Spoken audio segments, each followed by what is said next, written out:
Hello everyone. बहुत ही interesting और बहुत ही छोटा चैप्टर आज हम स्टार्ट कर रहे हैं, वो है एम्प्लॉय स्टॉक ऑप्शन प्लान। आज हम स्टार्ट कर रहे हैं इस क्लास में और नेक्स्ट क्लास में एंड। इतना छोटा चैप्टर है, ध्यान से समझना। बहुत इजी है, अगर आप ध्यान से एक बार पढ़ लेते हो तो बार बार रिवाइज करने की भी ज़रूरत नहीं पड़ेगी। ठीक है, तो स्टार्ट करते हैं एम्प्लॉय स्टॉक ऑप्शन प्लान। सबसे पहले तो हम ये समझते हैं कि एम्प्लॉय स्टॉक ऑप्शन प्लान होता क्या है। मैं आपको एक छोटे से एग्जांपल से समझाता हूँ, समझना। एक कंपनी है एक्स लिमिटेड। इस कंपनी के शेयर मार्केट में सेल होते हैं, मतलब स्टॉक एक्सचेंज में भी सेल होते हैं। ठीक है, इस कंपनी के शेयर की मार्केट में जो प्राइस है वो है 150 रुपीज़। इस कंपनी का जो शेयर है उसकी फेस वैल्यू है 10 रुपीज़। फेस वैल्यू तो 10 रुपीज़ है, बट मार्केट में इस शेयर की जो प्राइस है वो 150 रुपीज़ है।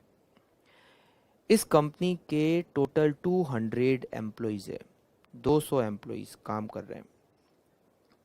अब इस कंपनी ने अपने एम्प्लॉयज़ को ऑफर किया कि हर एक एम्प्लॉय हमसे 100 शेयर खरीद सकता है, हर एम्प्लॉय 100 शेयर परचेज कर सकता है और हम उसको ये शेयर केवल और केवल 30 रुपये पर शेयर के रेट से देंगे।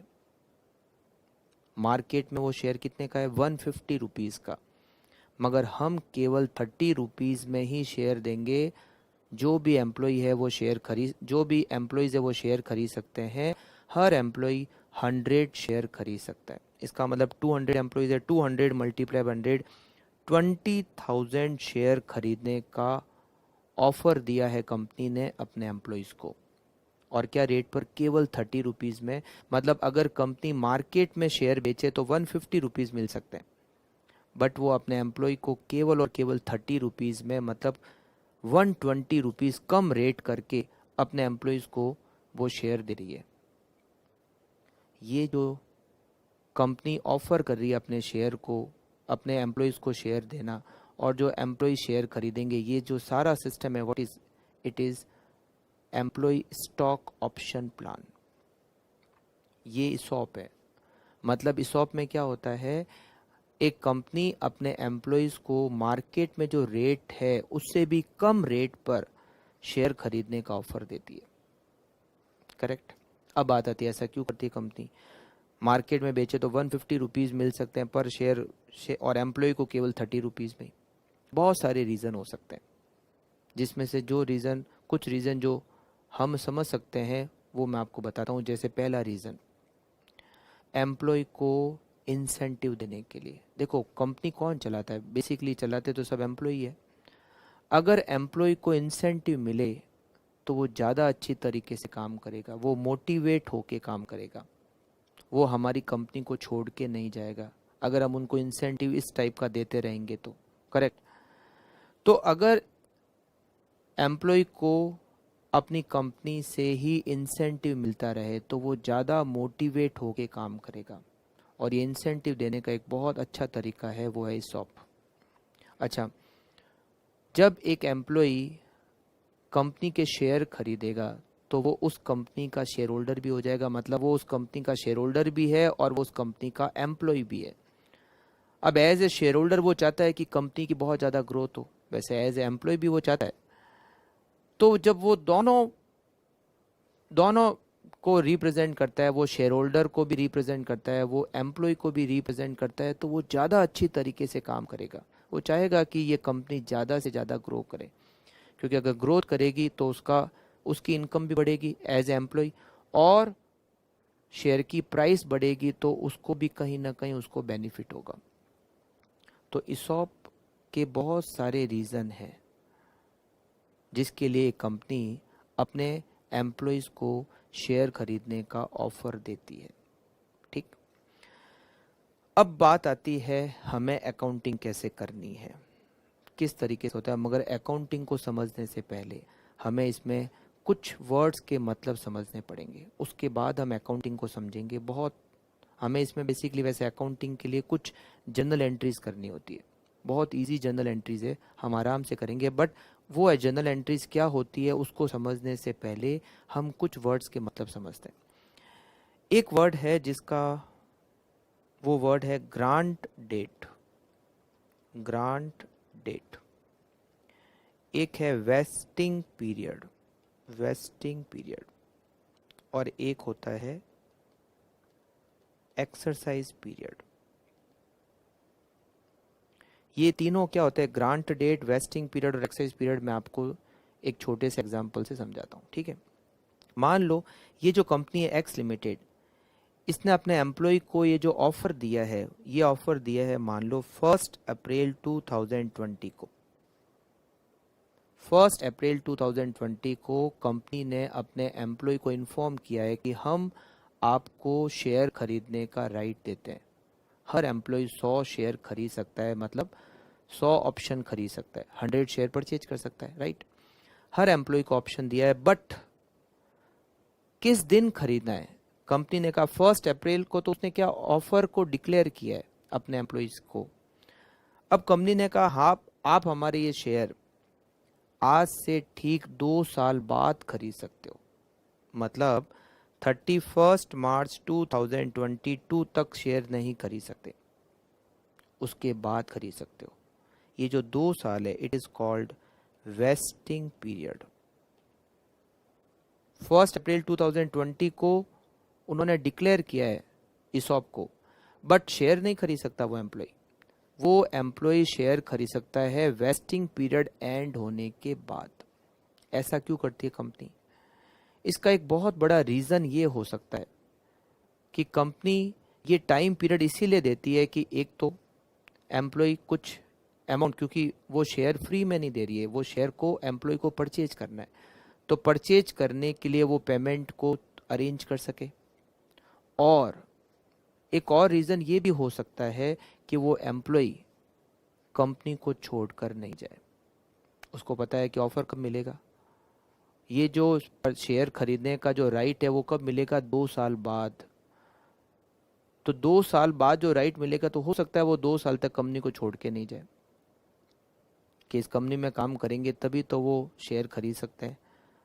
अगर हाथों हाथ दे दिया तो हो सकता है वो शेयर परचेज करके उसको सेल करके हो सकता है कंपनी छोड़ के चला जाए। तो हमने उसको 2 साल के लिए एक तरीके से बांध दिया कि 2 साल तक तो तुम नहीं जा सकते। हाँ, अगर तुम जाते हो तो वो तुम्हें शेयर खरीदने का जो ऑप्शन, जो इंसेंटिव मिल रहा था, वो भी नहीं मिलेगा। तो ये जो टाइम पीरियड है, अच्छा ये टाइम पीरियड कितना होता है, वो सब अलग अलग सिचुएशन में अलग अलग होता है। तो जितना भी होगा वो हमें तो क्वेश्चन में दे रखा होगा, ठीक है। तो 1 अप्रैल 2020 को ऑप्शन सारे के सारे एम्प्लॉयज को बताया, ये हो गई grant date, option grant date, ठीक। ये जो 1 अप्रैल 2020 से लगाकर 31 मार्च 2022 तक का टाइम है, इसको कहते हैं वेस्टिंग पीरियड, मतलब इतने टाइम तक वो शेयर नहीं खरीद सकता। अब 31 मार्च 2022 के बाद वो शेयर खरीद सकता है, और उस टाइम को कहते हैं एक्सरसाइज पीरियड। मगर ऐसा नहीं है कि 31 मार्च 2022 के बाद वो कभी भी शेयर खरीद सकता है, ऐसा नहीं। इसका भी एक टाइम पीरियड दिया जाता है। जैसे कंपनी ने कहा कि 31 मार्च 2022 के बाद 30 सितंबर 2022 तक, मतलब इन 6 महीने में आपको शेयर खरीदना है। और ये जो 6 मंथ है, इसको हम कहते हैं एक्सरसाइज पीरियड। क्या कहते हैं? Exercise period. तो ये जो 31 मार्च 2022 जिस दिन वेस्टिंग पीरियड एंड हुआ, एक्सरसाइज पीरियड स्टार्ट हुआ। और एक्सरसाइज पीरियड एंड होने तक जिस एम्प्लॉय को शेयर खरीदने हैं वो परचेज करेगा। जरूरी नहीं है कि हर एम्प्लॉय को ये शेयर परचेज करने ही करने। जो नहीं करना चाहता, जरूरी नहीं कि वो नहीं, जो परचेज करना चाहता है केवल वो ही इस एक्सरसाइज पीरियड में अपना ऑप्शन एक्सरसाइज करेगा। 30 सितंबर 2022 तक जिसने भी वो ऑप्शन एक्सरसाइज नहीं किया, उसका ऑप्शन हो जाता है लैप्स।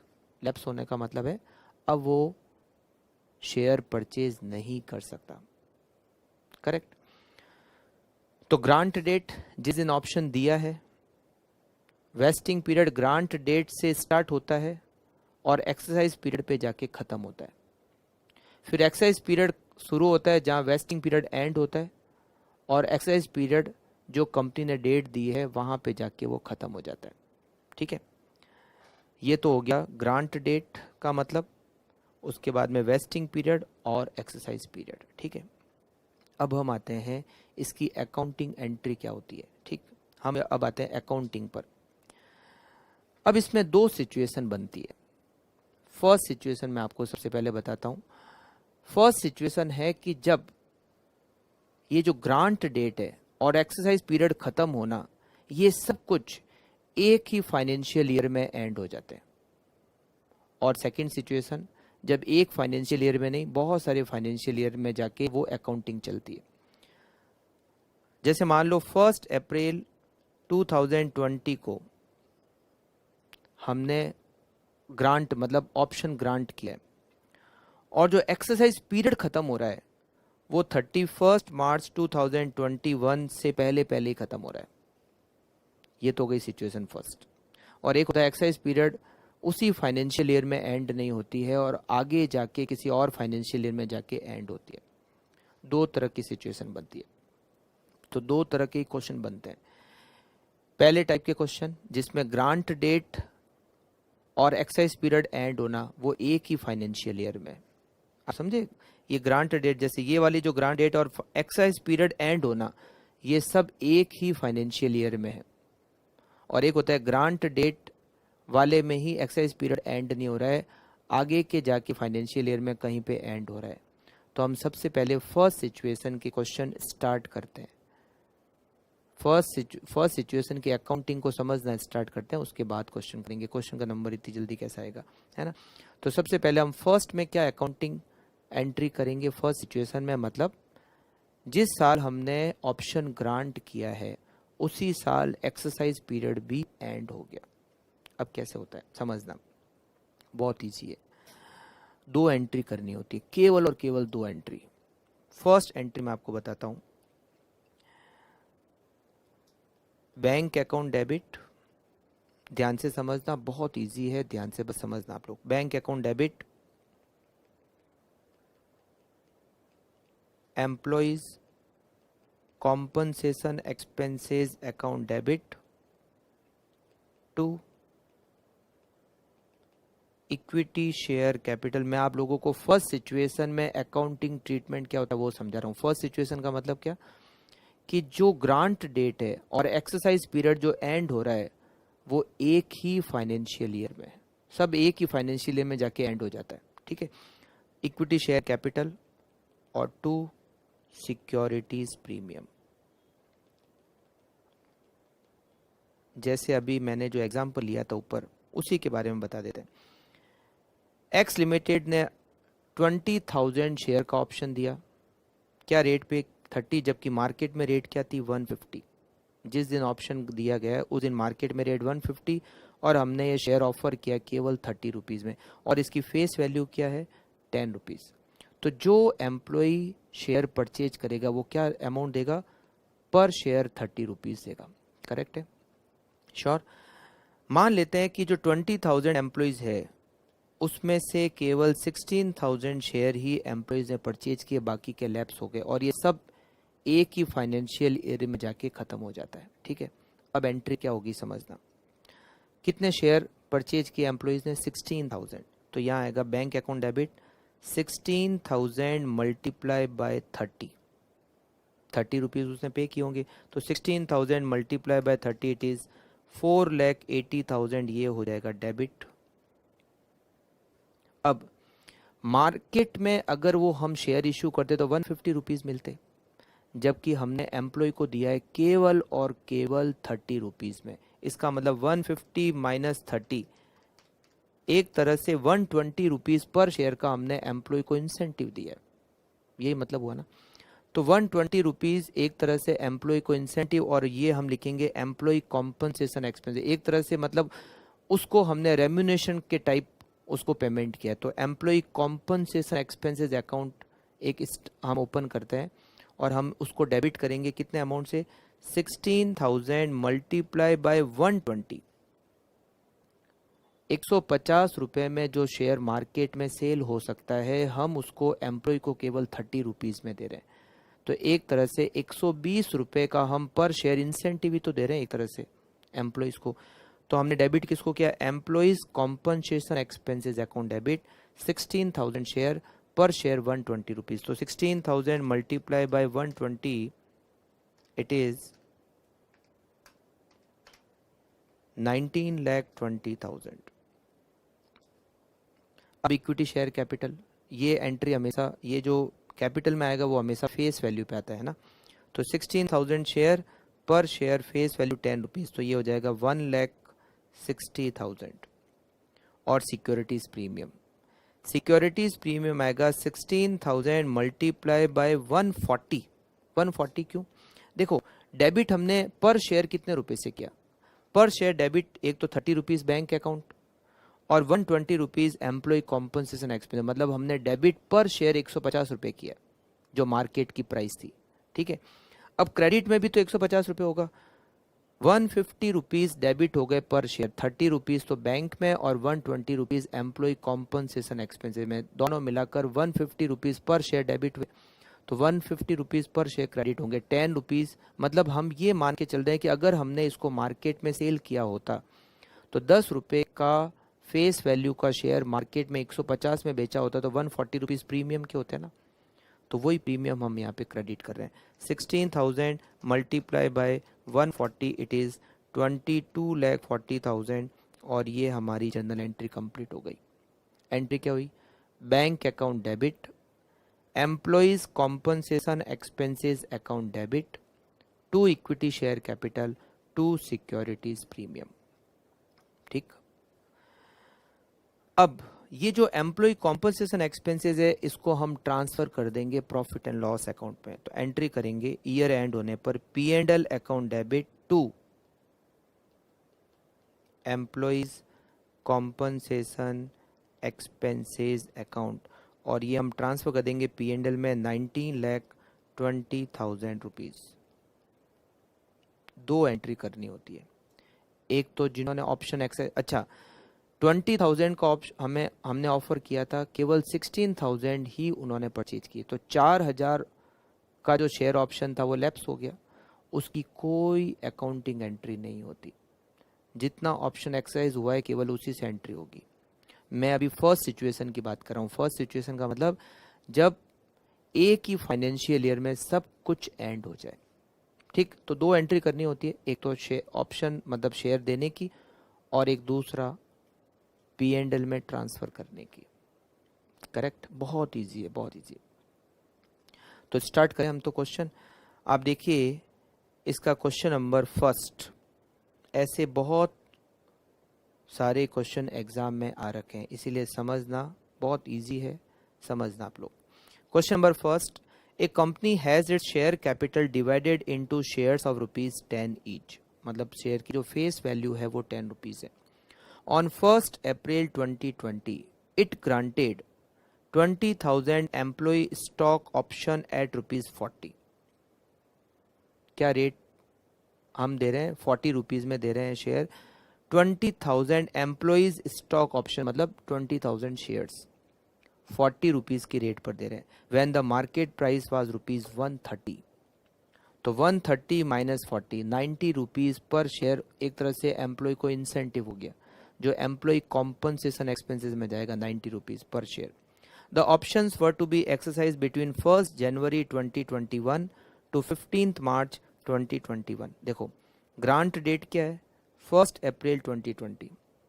एक्सरसाइज पीरियड कब स्टार्ट हो रहा है? 1 January 2021 to 15 March 2021।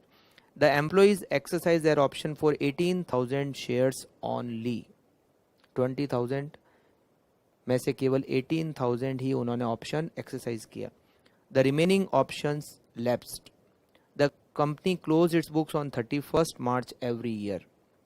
Pass journal entries with regard to employees stock option. अब देखो ग्रांट डेट है 1 अप्रैल, मतलब ये कौन सा अकाउंटिंग ईयर? 31 मार्च को बुक्स एंड हो रही है, तो ये अकाउंटिंग ईयर चल रहा है 2021, यही चल रहा है। तो 1 अप्रैल 20 को हमने ग्रांट किया ऑप्शन, और जो एक्सरसाइज पीरियड एंड हो रहा है वो 15 मार्च 2021 को, मतलब एक ही फाइनेंशियल ईयर में सब कुछ एंड हो रहा है। तो करना है क्या, केवल जर्नल एंट्री करनी है। स्टार्ट 20,000 शेयर को का ऑप्शन दिया था, उसमें से 18,000 शेयर्स उन्होंने परचेज किए, बाकी के ऑप्शन लैप्स हो गए। तो सबसे पहली जर्नल एंट्री आप लिखिए, journal entries, journal entries.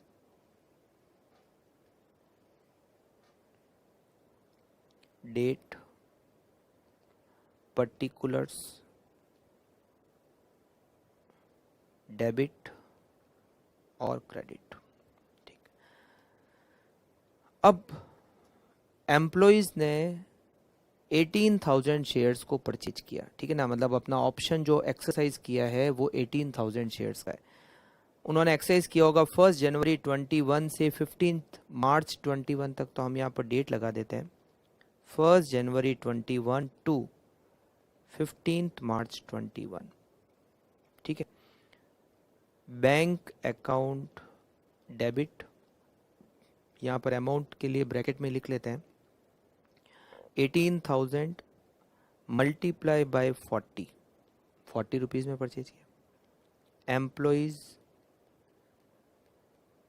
Compensation expenses account debit 18,000 multiply by 90 कैसा है, 130 रुपीज़ मार्केट प्राइस थी, हम दे रहे हैं केवल 40 रुपीज़ में, तो एक तरह से 90 रुपीज़ हो गया एम्प्लॉयज कॉम्पनसेशन एक्सपेंसेस पर share.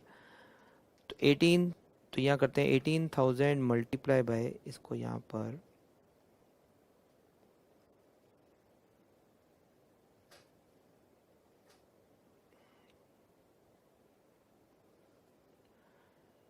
Debit, debit 18,000 multiplied by 40, it is 7,20,000.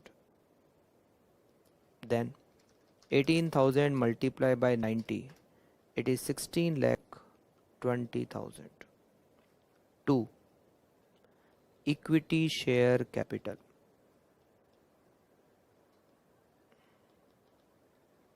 Face value से एंट्री होगी, हमेशा ध्यान रखना। 18,000 मल्टीप्लाई बाय 10, 1,80,000 और 2 सिक्योरिटीज प्रीमियम।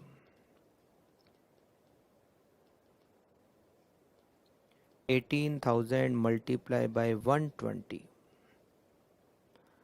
जो डेबिट हुआ पर शेयर 40 रुपीज़ बैंक में, 90 रुपीज़ एम्प्लॉयज कॉम्पनसेशन, दोनों मिलाकर 130, मतलब पता है क्या है, market price.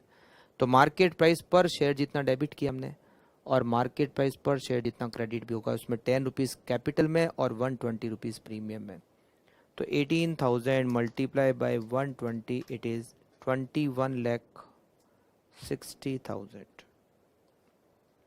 being employees exercised their stock option for 18,000 shares at rupees 40 per share and rupees 90 per share charged to employee compensation expenses। Correct. ये हमने फर्स्ट एंट्री कर ली। अब एक और एंट्री करनी है 31 मार्च 21 को, ईयर एंड होने पर। P&L account debit to employees compensation expenses account which is 16,20,000, 16,20,000 being employee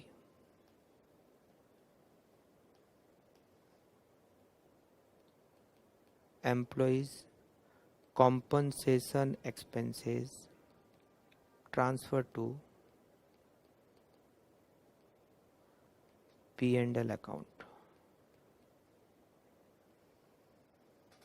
और ये हमारा एंड हो गया क्वेश्चन नंबर फर्स्ट का आंसर। बहुत इजी है, ठीक है, फटाफट से लिख लीजिए, फिर हम ऐसे और भी क्वेश्चन सॉल्व करेंगे। फर्स्ट सिचुएशन को आज एंड करेंगे और सेकंड सिचुएशन को नेक्स्ट क्लास में।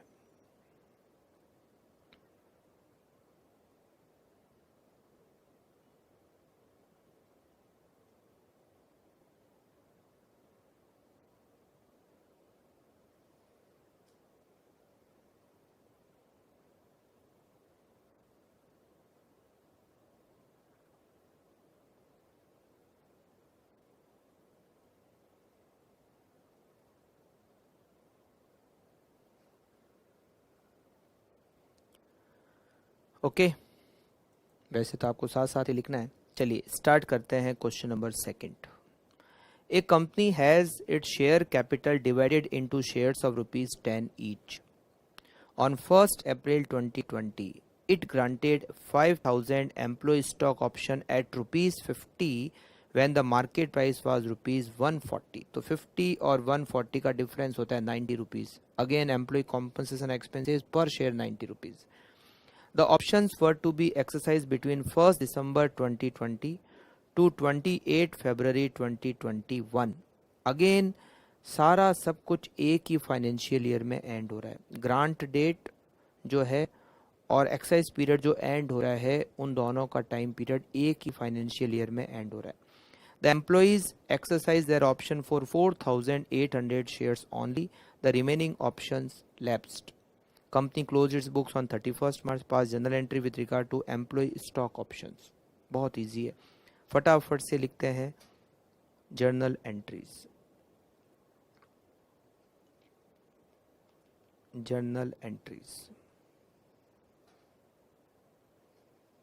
डेट, पर्टिकुलर्स, डेबिट और क्रेडिट।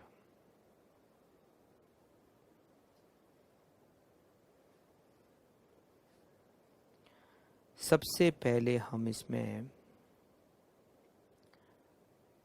डेट लगाते हैं 1 दिसंबर 20 टू 28 फरवरी 21। ये जो एक्सरसाइज पीरियड है 1 दिसंबर 2020 से 28 फरवरी 2021 तक, ठीक है। एंट्री करते हैं बैंक अकाउंट डेबिट, कितने शेयर ऑप्शन को एक्सरसाइज किया 4,800, क्या रेट पर 50 रुपीज़ की रेट पर। Debit employees compensation expenses account debit 4,800 multiply by 90 debit to equity share capital 4,800 multiply by 10 to securities premium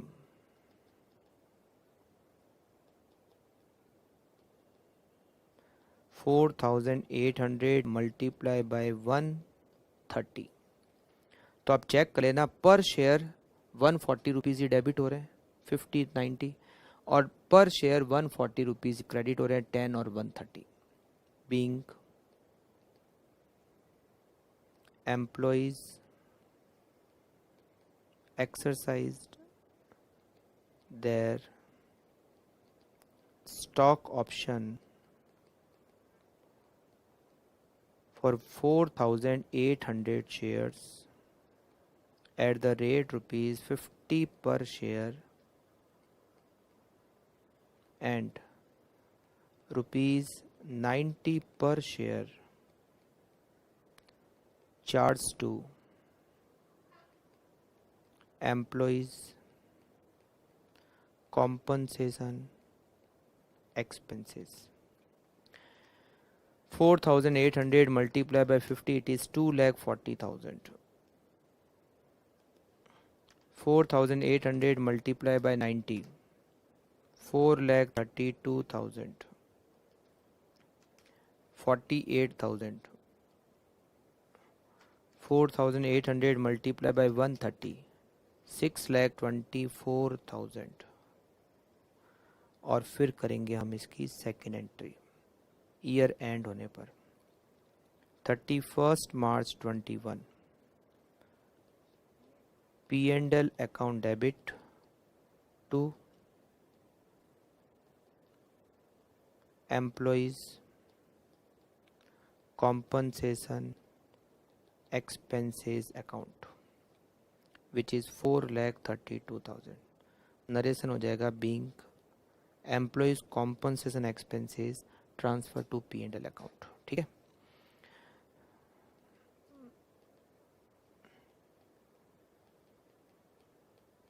employees compensation expenses transfer to P&L account। और ये हो गया हमारा क्वेश्चन नंबर सेकंड सॉल्व। कितना easy है एकदम, मतलब ये जो फर्स्ट सिचुएशन है ये बहुत इजी है, फटाफट से आप लिख लीजिए।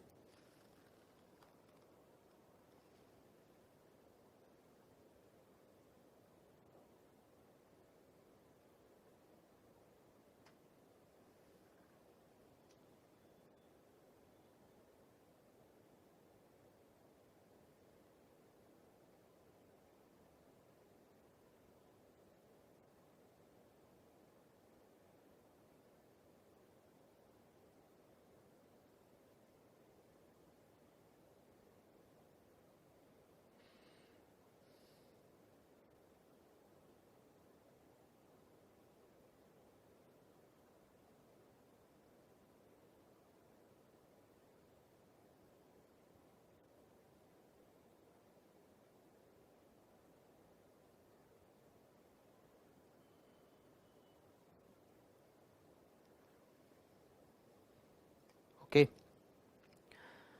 स्टार्ट करें। Next question, question number third. Question number third है Arihant limited has it share capital divided into shares of ₹10 each. फिर से फेस वैल्यू 10 रुपीज का। On 1 October 2020 it granted 20,000 employees stock option at ₹50। 1 अक्टूबर को ऑफ दिया है 50 rupees per share 20,000 shares का। When the market price ₹120, तो 120 minus 50 70 rupees employees compensation expenses में जाएंगी per share. The option for to be exercise between 10th December to 31st March। The employees exercise their options for 16,000 shares only. The remaining options lapsed. The company closed its books on 31st March every year। फिर से again एक ही financial year में सब कुछ and हो रहा है। ठीक है, तो एंट्री करते हैं हम लोग। लिखिए जर्नल एंट्रीज।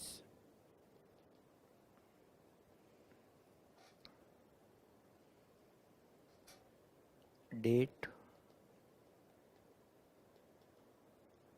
पर्टिकुलर्स, डेबिट और क्रेडिट।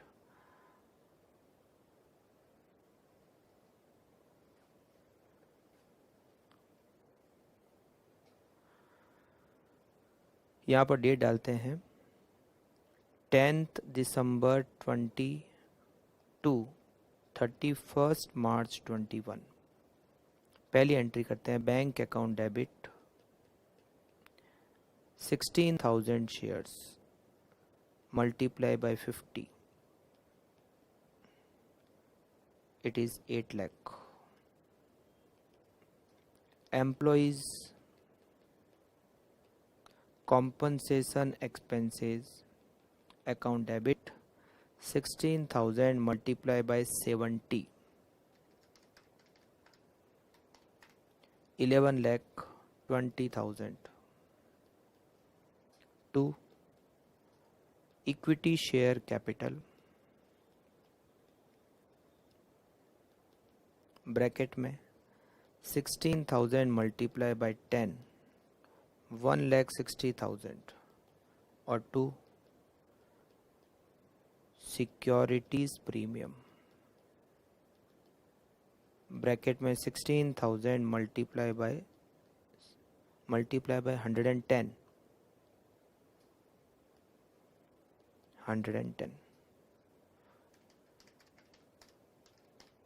17,60,000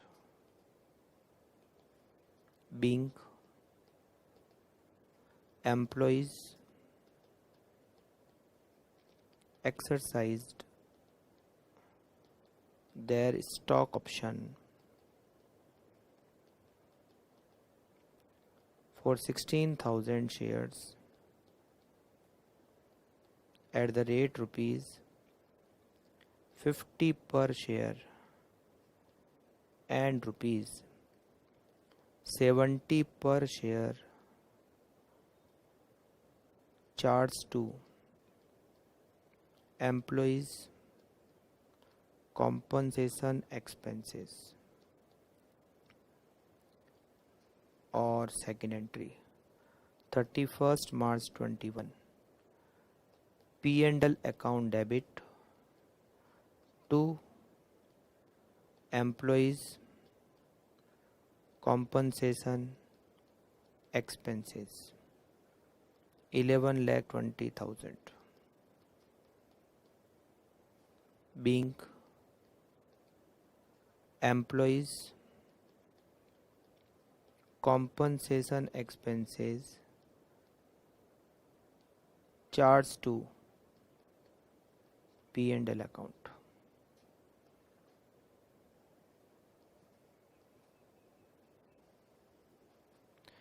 लिख लीजिए आप लोग फटाफट से।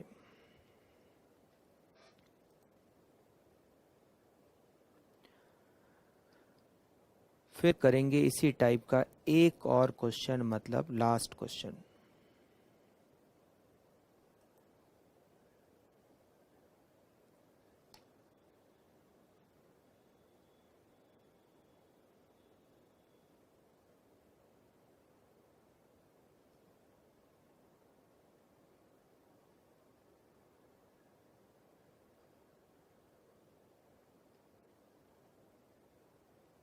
ओके चलें, आज का लास्ट क्वेश्चन, क्वेश्चन नंबर 4। हाँ, ये थोड़ा सा बड़ा दिख रहा है क्योंकि इसमें एक पॉइंट और है। हाँ, एंट्री वैसी वैसी है बट एक पॉइंट और है, समझना। On 1st April 2012 a company offered 100 share to each of its 400 employees. हर एम्प्लॉय को 100 शेयर और 400 एम्प्लॉइज है तो 100 मल्टीप्लाई बाय 400, 40,000 ऑप्शन का ग्रांट किया है at ₹25 per share. The employees are given a month to accept the share.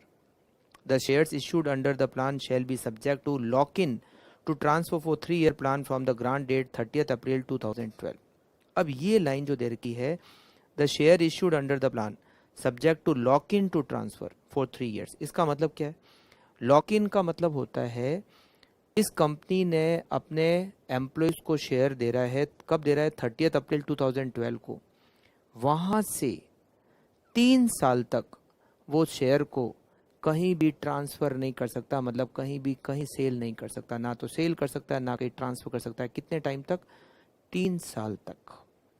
ऐसे नहीं कि कंपनी से शेयर मिले और हाथों हाथ उसको सेल कर दिया, ऐसा नहीं कर सकता।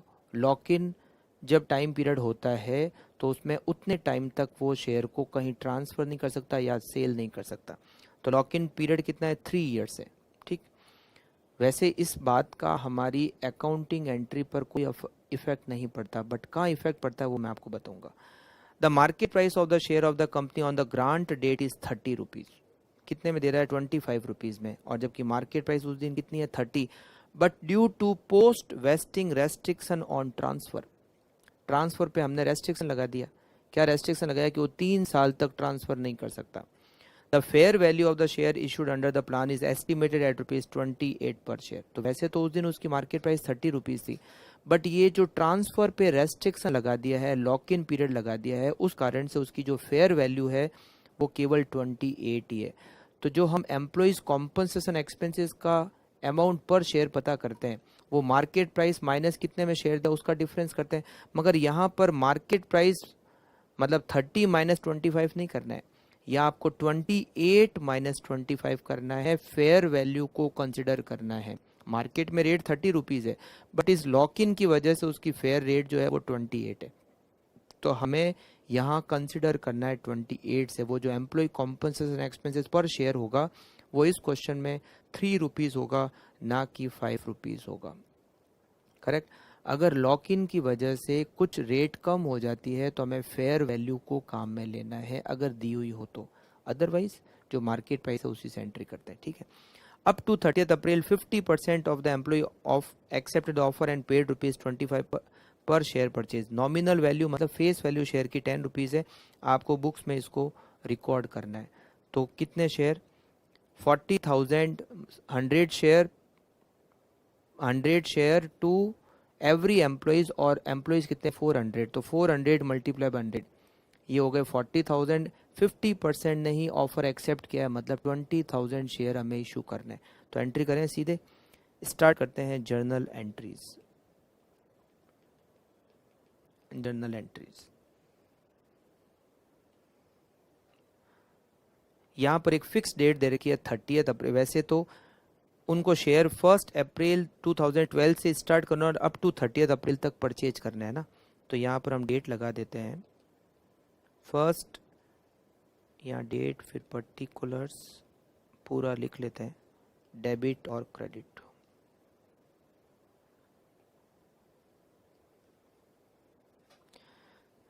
सबसे पहले डेट लिखते हैं जब शेयर इशू किए गए।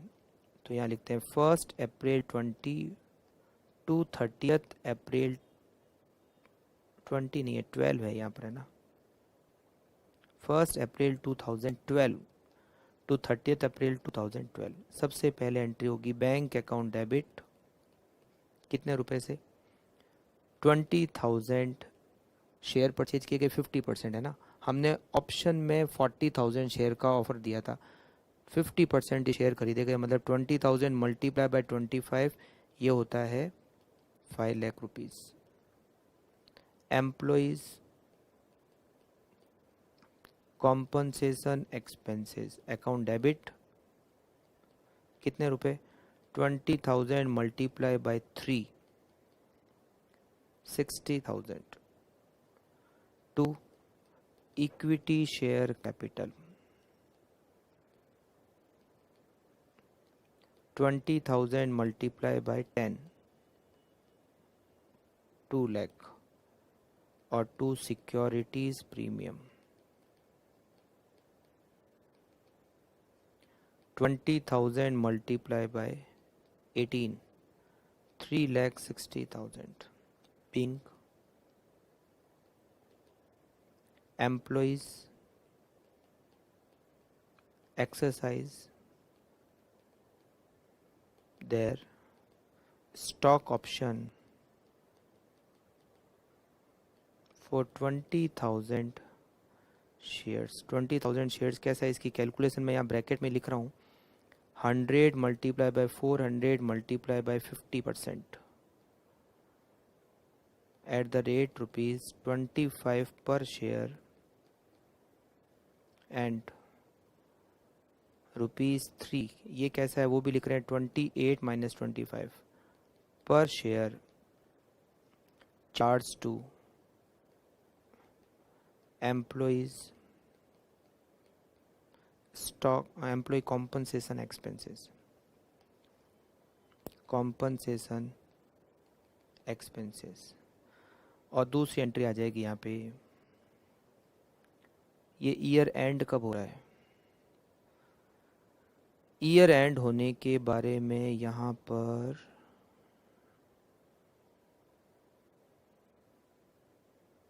कुछ दिया हुआ नहीं है, तो 31 मार्च को ही मान लेते हैं। 31 March 2013 P&L account debit to employees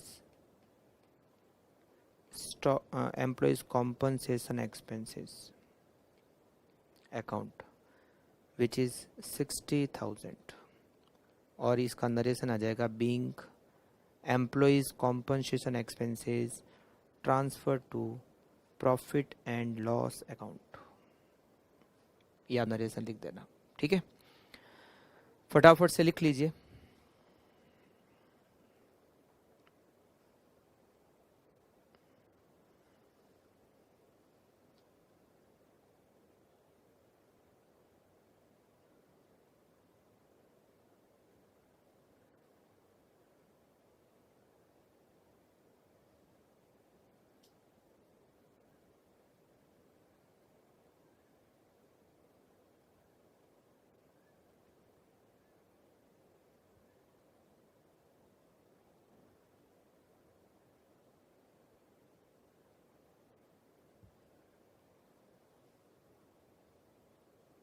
okay,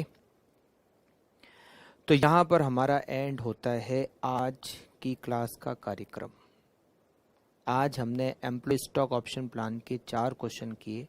उन सारे क्वेश्चन में सब कुछ ग्रांट डेट से लगाकर एक्सरसाइज पीरियड एंड होना, सब कुछ एक ही फाइनेंशियल ईयर में एंड हो जाता है।